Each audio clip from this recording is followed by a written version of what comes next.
Vivim un moment clau per entendre com la tecnologia i sobretot la intel·ligència artificial estan redefinint la manera de fer empresa.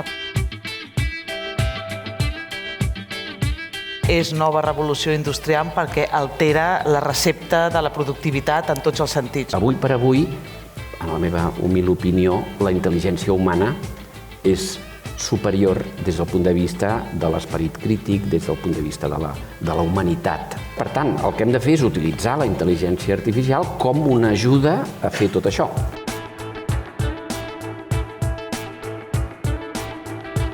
Amb la intel·ligència artificial i el teixit empresarial el que ha de fer és segurament perdre la por.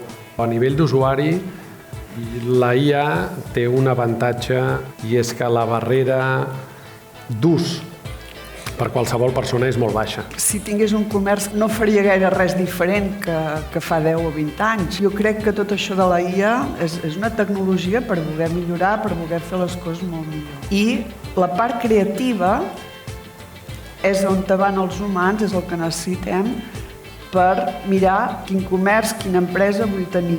Les dades són l'actiu que fa que les coses passin.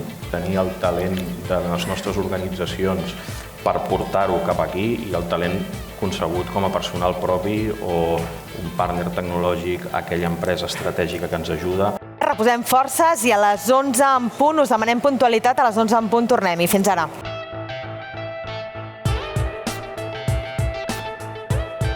Ara mateix ens trobem que els que en saben molt i els cantamanyanes parlen igual, amb el mateix llenguatge.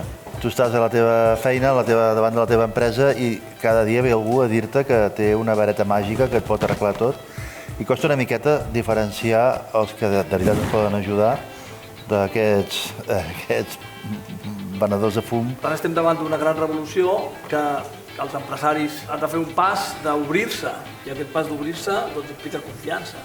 Per tant, efectivament, has de saber cooperar amb aquells que realment poden aportar. Els responsables d'aquests departaments no siguin només tècnics i que tinguin un mínim de visió de negoci, d'integració en la cultura de l'empresa, dels valors de l'empresa.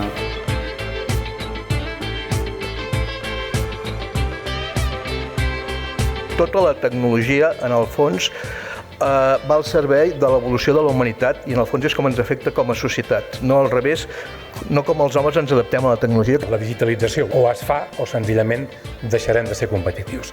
Les empreses que són capaces de canviar aquest software amb una velocitat adequada als temps que tenim són les que es fan competitives, les que no senzillament es queden enrere, és més, desapareixeran. No podem portar les nostres empreses amb una mentalitat 2.0.